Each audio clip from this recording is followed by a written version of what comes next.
शिवसेना मैं आपसे जानना चाहूंगा, क्योंकि हम देख रहे हैं चाहे दोनों पार्टियां, कांग्रेस हो बीजेपी हो, मुद्दों की बात कर रही है, लेकिन इस बार क्योंकि आप ग्राउंड पे रहे हैं और लगातार रिपोर्टिंग कर रहे हैं कई दशकों से राजस्थान में, तो क्या मुद्दे ज्यादा हावी हैं राजस्थान में या चेहरे ज्यादा हावी हैं? और चेहरों में लड़ाई किसकी है? प्रधानमंत्री मोदी बना मुख्यमंत्री अशोक गहलोत, या फिर कुछ और ही चल रहा है वहां पे?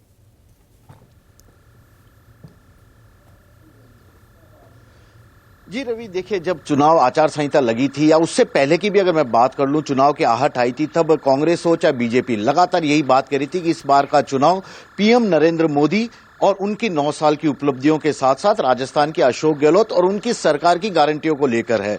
इससे लेकर चुनाव में दोनों पार्टियां आगे बढ़ रही थी, लेकिन जैसे जैसे चुनाव आगे बढ़ता गया मुद्दे बदलते गए। जातिगत समीकरण की बात आई, धर्म की बात आई है, और यहां तक कि बीजेपी के तमाम बड़े नेता, जिनमें अमित शाह भी शामिल है, वे ये कहने लगे कि हम गारंटी देते हैं कि जो अगर राजस्थान में बीजेपी की सरकार आती है तो राजस्थान वासियों को राम मंदिर की निःशुल्क यात्रा करवाई जाएगी। मुद्दे बदलते रहे हैं कभी, लेकिन जो सबसे बड़ी बात है कि चेहरा कौन होगा, इसे लेकर दोनों ही पार्टियां कंफ्यूज में रही है। केवल चेहरा अशोक गहलोत राजस्थान का हर पोस्टर में नजर आता था, एकदम अशोक गहलोत के अलावा पार्टी के तमाम छोटे बड़े चेहरे एकदम छोटे कर दिए गए। बीजेपी के सभी पोस्टरों में अगर आप देखा जाए तो पीएम नरेंद्र मोदी का चेहरा, उनकी गारंटी की बात कही जाने लगी। मोदी खुद पीएम मोदी बार बार ये कहते थे कि मोदी की गारंटी यानी कि हर बात के पूरा होने की गारंटी, ये बात वो कहते रहे थे।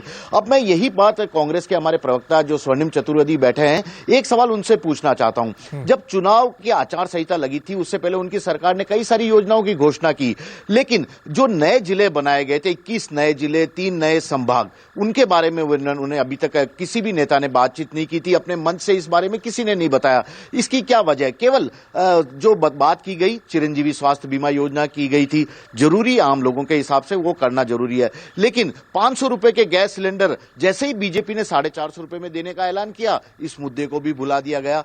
क्या वजह रही कि 2-3 मुद्दों के इर्द गिर्द और अशोक गहलोत के इर्द गिर्द ही कांग्रेस पूरी घूमती रही? यदि कांग्रेस के प्रवक्ता इसका जवाब दे दें तो शायद। और एक बात और, बार बार कहते थे कि सचिन पायलट खुद कह चुके थे कि हम साथ लेके चलेंगे, पुरानी बातें भूल जाइए। सचिन पायलट क्यों अशोक गहलोत के साथ केवल एक बार, वो भी राहुल गांधी जब लेके आए तब नजर आए, उसके बाद क्यों नहीं आए? क्या कहीं ना कहीं गुटबाजी, अंदरूनी कलह कांग्रेस पार्टी के लिए मुश्किल तो नहीं साबित हो रही थी इस पूरे चुनाव में? ठीक है, रिस्पॉन्ड कीजिए स्वर्णिम जी। आपकी बात का जवाब दे देता हूं।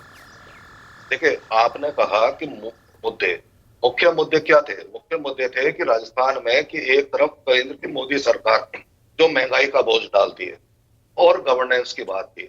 हमने चिरंजीवी योजना लागू की, उस वक्त लागू की जब प्रधानमंत्री जी ने राजस्थान के साथ सौतेला व्यवहार किया। पेंडेमिक के बाद लोगों को राहत नहीं मिली और हमें पता पड़ा कि ये, और समझे कि यहाँ पे लोगों को इलाज के लिए भारी भरकम खर्च करना पड़ता है।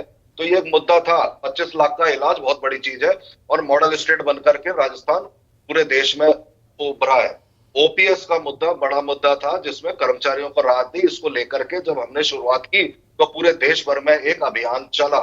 और उसके अलावा 500 रुपए के सिलेंडर की बात आप कर रहे हैं, 1 अप्रैल से हमने देना चालू कर दिया था, पहले से घोषित था, बजट हमने प्रावधान किया, और उसके बाद मोदी जी को आकर के पहले 600 रुपए और फिर अपने घोषणा पत्र में 450 रुपए की बात करनी पड़ी। तो ये राहत हमने दी, 100 यूनिट बिजली फ्री दी, 2000 यूनिट किसानों को दी, तो ये सब चीजें चली।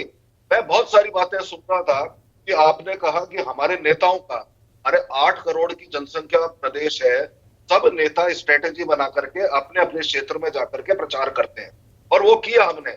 एक साथ रह करके, एक ही जगह खड़े रह करके, तो फिर कैसे प्रचार होता, कैसे जाता? और ये बात मैं नहीं कह रहा, ये तमाम बड़े नेताओं ने, सचिन पायलट जी ने और अशोक गहलोत जी ने। ठीक है।